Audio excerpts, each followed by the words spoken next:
दो काम रोज कीजिए। क्या? एक आध घंटा रोज भजन कीजिए और एक आध घंटा एक्सरसाइज कीजिए। इसलिए जो सुबह व्यायाम करेगा, अपने शरीर को समय देगा, उसको डॉक्टर की लाइन में खड़ा नहीं होना पड़ेगा। जो भगवान को समय देगा, उसको यमराज की लाइन में खड़ा नहीं होना पड़ेगा। योगा कीजिए, एक्सरसाइज कीजिए, आसन कीजिए। ये डायबिटीज इसलिए तो आगे बढ़ रही है क्योंकि आप कुछ करते नहीं। कोलेस्ट्रॉल बढ़ रहा है, चर्बी बढ़ रही है, शरीर फूल रहा है, शरीर में ताकत नहीं है। और शरीर देखो क्विंटल से ज्यादा का है, ताकत है नहीं। सीढ़ियों पर चढ़ते हैं तो दम फूलती है। क्यों फूलती है? कि अंदर से फूसन डाओ, कुछ है ही नहीं अंदर, बस ऐसे ही फुले फुलाए हो। फूकना कब फूट जाए पता नहीं। तो आप अपने शरीर के साथ चाहे जैसे समझौता कर लें, ये बिल्कुल भी नहीं। आज हमने कुछ आसन बताए हैं जिससे बाहर निकली हुई तौंद अंदर धस जाए। कुछ ऐसा भी बताया है कि जिससे आपका रक्तचाप न बढ़े, डायबिटीज न बढ़े। महात्मा घेरेंड ने अपनी संहिता में बहुत चर्चा करी है। महात्मा पतंजलि का तो योग दर्शन है ही, लेकिन और भी बहुत महापुरुषों ने इसके ऊपर बड़ा जोर दिया। महात्मा असित भी बहुत बोले। तो अपने स्वास्थ्य का ध्यान रखिए, थोड़ा एक्सरसाइज कीजिए, थोड़ा उठक बैठक कीजिए, हाथ पांव इधर उधर फटकारिए। लेकिन इतना मत कर देना कि रीढ़ की हड्डी चटक जाए, उल्टा पुल्टा कुछ कर बैठे हैं आप। क्योंकि लकड़ी ज्यादा सूख जाएगी तो फिर उसको झुकाओगे तो चटाक हो जाएगी, तो ये हड्डी वड्डी तोड़ ले। फिर धीमे धीमे उसको एक अभ्यास के, और अभ्यास के साथ करोगे तो पूरे शरीर में मूवमेंट होगा, शरीर बहुत ढंग से काम करेगा। आज से ही शुरू कर दें कथा के बाद। ऐसा नहीं है कि खा करके पूरा बोरा भर के और फिर आप एक्सरसाइज करें तो दिक्कत हो जाएगी। आपके आहार में और एक्सरसाइज में 3 घंटे का अंतर होना चाहिए। ये आप देख रहे हैं टीवी में, ये आज की तस्वीर है। इतने व्यस्त होने के बाद ये मस्ती रोज की है, डेली की 365 दिन की ये मस्ती। नहीं तो शरीर लटक जाता। अभी तक मेरे मित्रों को सबको डायबिटीज हो गई, दिक्कतें परेशानियां हो गई, लेकिन शरीर बड़ा लचकीला है, आलस्य नहीं है, प्रमाद नहीं है। ये आप देख रहे हैं, पहले माता ऐसे चक्की चलाती थी, ये देख रहे हैं ना, ये चक्कियाँ चला रहे हैं हम। ये चक्की आज भी चलती रहती होती तो सिगरी डिलीवरी घर में ही होती, अस्पताल में थोड़ी होती। लेकिन ये भी छूट गया। पहले छाछ घर में निकालते थे ना, मट्ठा ऐसे यूं, ये पखौड़े इनको बोलते हैं, पखौड़े। ये इतने मजबूत हो जाते कहीं दर्द ही नहीं होता। बूढ़ी माताओं को पता है। ये आप देख रहे हैं टीवी में।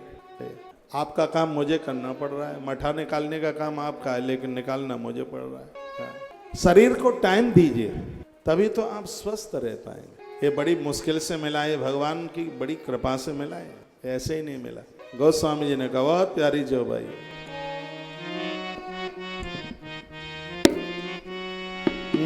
बड़े भाग मान से तनु पावा,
बलवंत महाराज की जय हो। कुछ बैठने वाले एक्सरसाइज और कुछ खड़े होने वाले भी। खड़े में जब पहले पीटीआई मास्टर होते थे तो 1 घंटा उसके लिए, सिरा दे क्या है, 1 घंटा उसके लिए भी होता था, पीटी कराई जाती थी। अरे शरीर बड़ा स्वस्थ होता, बड़ा आनंद होता। ये रोज होता है ऐसे। शरीर स्वस्थ नहीं होगा तो फिर आपको कथाएं कैसे सुनाएंगे। अपने स्वास्थ्य का ध्यान रखिए, रोज कीजिए भजन और शरीर की कसरत।